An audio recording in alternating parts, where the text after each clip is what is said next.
I was a bright student and dreamt of becoming something good. I had a great passion for my future goals and wanted to have a great career, but something happened that turned my life upside down. I always excelled. From the moment I could hold a crayon, I was drawing things that teachers pinned to the walls. In kindergarten, I was already reading chapter books. By third grade, I was helping my classmates with their math. It wasn't bragging, it was just how things were. I soaked up information like a sponge. School was easy. Life was promising. My parents, bless their hearts, nurtured it. They weren't wealthy, not by a long shot. My dad worked double shifts at the local factory, and my mom cleaned houses. Every penny they earned went towards our modest house, food on the table, and making sure I had every possible resource to succeed. They sacrificed everything. Every single thing. New shoes for them. Forget it. A night out. A distant memory. It was all for me, and I knew it. I felt the weight of their expectations, not as a burden, but as fuel. I wanted to make them proud. I needed to make them proud. High school was a breeze. Advanced placement classes were challenging, but I thrived on them. I devoured literature, dissected history, and reveled in the logic of calculus. I was captain of the debate team, president of the science club, and even managed to maintain a respectable position on the cross-country team, mostly because my parents insisted on some form of physical activity. I wasn't a social butterfly, but I had a close-knit group of friends, all as driven and ambitious as I was. We spent hours in the library, fueled by caffeine and the shared dream of escaping our small town. The future shimmered with possibilities. Ivy League schools sent glossy brochures filled with images of hallowed halls and smiling, accomplished students. Scholarship applications became a second language. I envisioned myself in a lab, making groundbreaking discoveries. Maybe I'd find a cure for cancer. Maybe I'd design sustainable energy solutions. Maybe I'd become an astronaut. The possibilities felt limitless, and I was ready to grasp them all. I wanted to change the world. My parents, of course, beamed with pride.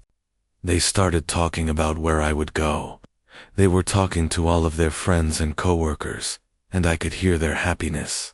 They talked about how I'd visit them when I got older, and how I could buy them a bigger house with a garden. They had a picture of me as a doctor in their living room, and I wasn't even close to becoming one at the time. They had so much hope invested in me that sometimes I felt like I would crack. Then came the day that changed everything. The day the world tilted on its axis. The day the music stopped. It was a Friday night. I was 17. The college application deadlines were looming, and I was putting the finishing touches on my essays. My parents, unusually, were going out. My dad had somehow managed to get tickets to a baseball game. His favorite team was playing, and it was a rare opportunity. My mom, who usually preferred staying home, was excited to go with him. It was a rare treat for them, a chance to relax and enjoy themselves. I remember them leaving, my dad in his lucky jersey, my mom in a dress she only wore on special occasions. They looked happy, really, truly happy. "Be careful," I called out as they walked to the car. "We will, sweetheart," my mom replied, turning back to smile. "You focus on those essays. We'll be back before you know it." That was the last time I saw them. The phone rang around 11 p.m. I remember staring at it, a knot forming in my stomach. I rarely got calls that late. It was the local police department. There had been an accident. A drunk driver, head-on collision. Both parents, gone. The world dissolved. The glossy brochures, the scholarship applications, the dreams of the future, they all turned to ash in my mouth.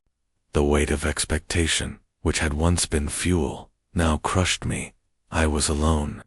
The next few weeks were a blur of grief, paperwork, and well-meaning but ultimately hollow condolences. Relatives I barely knew descended upon our small house, offering sympathy and logistical assistance. The funeral was a surreal nightmare. Seeing my parents' coffins lowered into the ground, it felt like burying my own future. After the funeral, the relatives dispersed, leaving me alone in the empty house.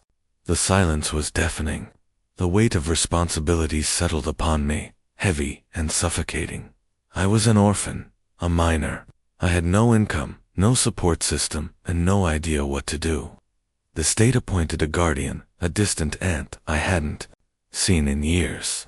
She was a practical woman, with a family of her own to care for. She meant well, but she couldn't offer the emotional support I desperately needed. She saw me as a burden, another mouth to feed, another problem to solve. The college applications were forgotten.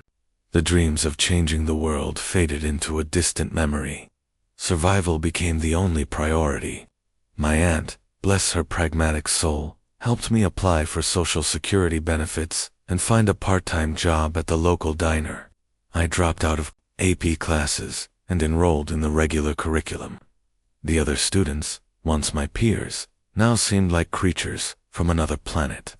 Their concerns about college applications and prom dates felt trivial and absurd. The diner became my world.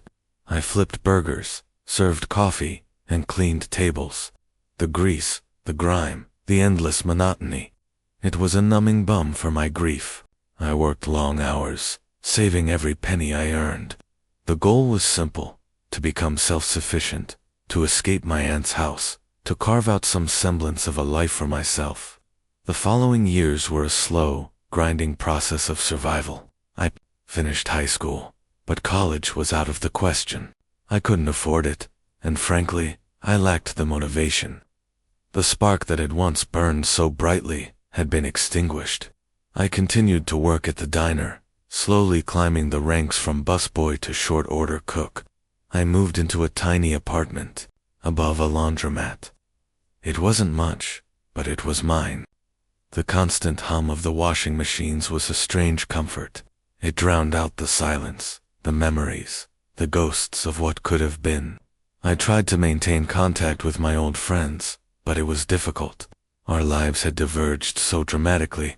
They were off at prestigious universities, pursuing their dreams, while I was stuck in a dead-end job, in a dead-end town. Eventually, the calls and emails dwindled. We drifted apart. Years passed.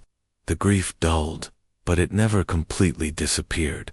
It lingered in the background, a constant ache in my soul. I became adept at masking my pain, at putting on a brave face, at pretending that everything was okay. But everything wasn't okay. I developed a routine: work, sleep, repeat. Weekends were spent cleaning my apartment, doing laundry, and staring blankly at the television. I avoided social gatherings. I avoided relationships. I avoided anything that might stir up the embers of my former life. One day, a new waitress started working at the diner. Her name was Sarah. She was a few years younger than me, with bright eyes and a contagious laugh. She was also incredibly kind. She noticed my quiet sadness, my forced smile, my haunted gaze. She didn't pry, but she offered a listening ear and a gentle word of encouragement. Slowly, cautiously, I began to open up to her. I told her about my parents, about my dreams, about the accident that had shattered my life. She listened patiently, without judgment. She didn't offer platitudes or empty promises. She simply listened. Sarah became my friend. Then, she became something more. She saw past the hardened exterior, the years of grief and disappointment. She saw the flicker of the spark that I thought had been extinguished. She encouraged me to pursue my interests, to explore new hobbies, to rediscover the joy in life. With her encouragement, I started taking online classes. At first it was just a way to occupy my time. But then, something unexpected happened. I rediscovered my love of learning. The spark began to flicker brighter. It was slow progress, but it was progress nonetheless. I started with basic courses, then moved on to more challenging subjects. I surprised myself with how much I remembered, how quickly I grasped new concepts. the world began to open up again, just a crack. I confided in Sarah about my old dreams of becoming a scientist. She encouraged me to pursue them, to see if I could still make something of myself. She even offered to help me with my studies. Together, we tackled complex equations, debated philosophical concepts, and explored the wonders of the universe. Her enthusiasm was infectious. Her belief in me was unwavering. After a few years, I had earned my associate's degree. It wasn't an Ivy League education, but it was a start. I felt a sense of accomplishment that I hadn't felt in years. The spark had been rekindled, and it was burning brighter than ever. With Sarah's support, I applied to a local university. I was accepted. It was terrifying, but also exhilarating. I was going back to school. I was going to have another chance. Balancing work, school, and a relationship was challenging, but Sarah was my rock. She helped me with everything, from proofreading my essays to cooking me meals when I was too busy to cook for myself. She believed in me, even when I doubted myself.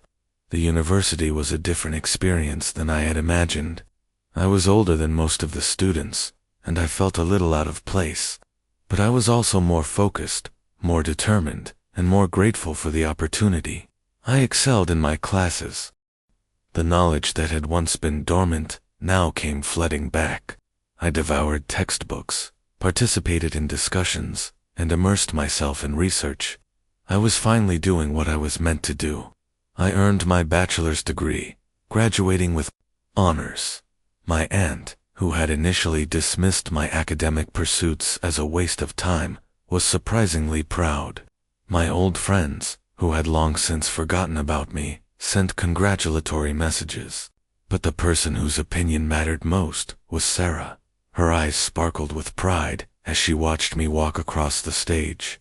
After graduation, I landed a job at a local research lab. It wasn't exactly curing cancer or designing sustainable energy solutions, but it was a step in the right direction. I was finally working in my field, contributing to something meaningful. Life wasn't perfect. The grief still lingered, and the memories of the accident still haunted me. But I had found a way to move forward, to rebuild my life, to honor my parents' memory. Sarah and I got married. It was a small, intimate ceremony, attended by a few close friends and family members. As I looked into her eyes, I knew that I had found my soulmate. She had saved me from despair, and she had helped me rediscover my purpose. We bought a small house with a garden. It wasn't the grand mansion my parents had dreamed of, but it was our home. We filled it with love, laughter, and the promise of a brighter future. I never became the world-renowned scientist I had once envisioned, but I found a different kind of success. I found happiness, love, and a sense of purpose. I learned that life doesn't always go according to plan, and that sometimes the greatest challenges can lead to the greatest rewards. The accident changed my life forever. It took away my parents, my dreams, and my sense of self. But it also taught me the importance of resilience, the power of love, and the value of human connection. I am not the person I was supposed to be, but I am the person I am meant to be, and I am grateful for every moment, every challenge, and every blessing.